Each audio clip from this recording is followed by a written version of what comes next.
Don't you just love love? But who better to know love than the love goddess herself, Aphrodite, but is her own love in her own hands? Aphrodite is the Greek goddess of love, beauty, and all forms of sexuality. Aphrodite had come from the foam of the sea itself, and from the sea the wind had pulled her to the shores of Cyprus. Gods and human alike saw Aphrodite's pure beauty and swooned over her.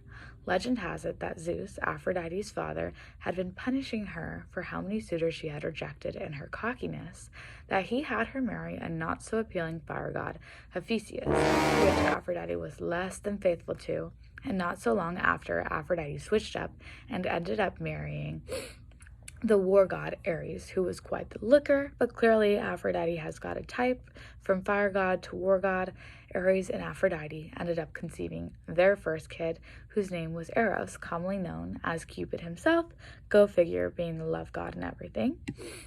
Zeus, being the meddling father he was, had arranged for Aphrodite to fall in love with Achaeus as punishment because once again she had gotten him angry by causing all the gods to fall in love with mortals. She goes on to seduce Achaeus by convincing him she is mortal. The text example is that the Graces had bathed her and anointed her with oils, the kind that gives immortality, glistening on the god's complexion, who lasts for all time. Immortal it was, giver of pleasures, and it had fragrance of incense. Then she wrapped all of her beautiful clothes around her skin. She was decked out in gold. Aphrodite, lover smiles, Nagy 65. And that's when she popped Aeneas. Talk about a busy woman. Achaeus was a little shaken up, and Aphrodite pretty much dined and dashed after that when Achaeus found out that she was the love goddess and not a mortal after all, and they ended up raising the kid from afar. But what is love without a little drama? Later we find out that Aphrodite may have been at fault for the Trojan War.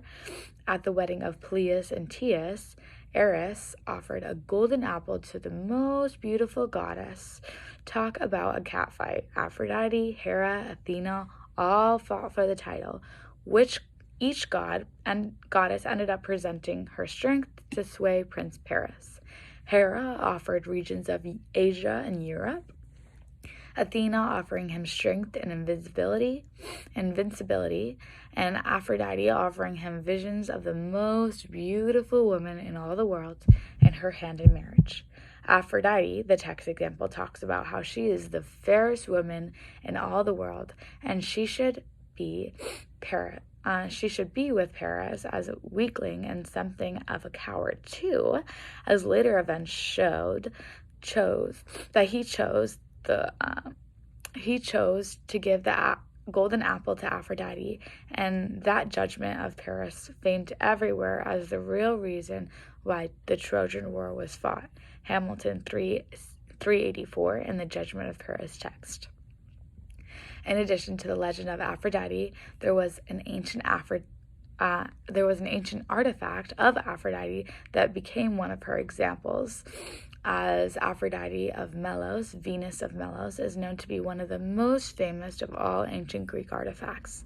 Venus of Melos sculpture was a sculpture of Aphrodite, and it was named after the French who discovered the broken statue from the cavern of the island of Melos, since Aphrodite was one who was known to be Roman equivalent to Venus. That is where it has taken its name from. In present day, the sculpture can now be found at the Louvre Museum from Paris. Another ancient artifact in regards to Aphrodite herself is the statuette of Aphrodite, which was found in the Getty Villa in the Getty Museum at Gallery 111.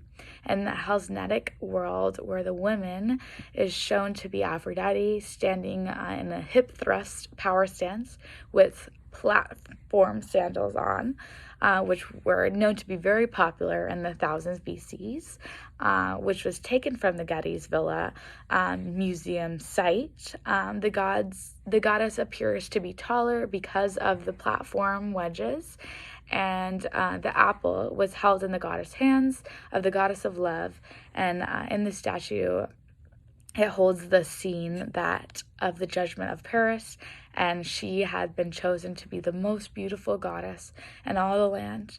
And that's just some of the history of the love goddess herself, Aphrodite. Thank you.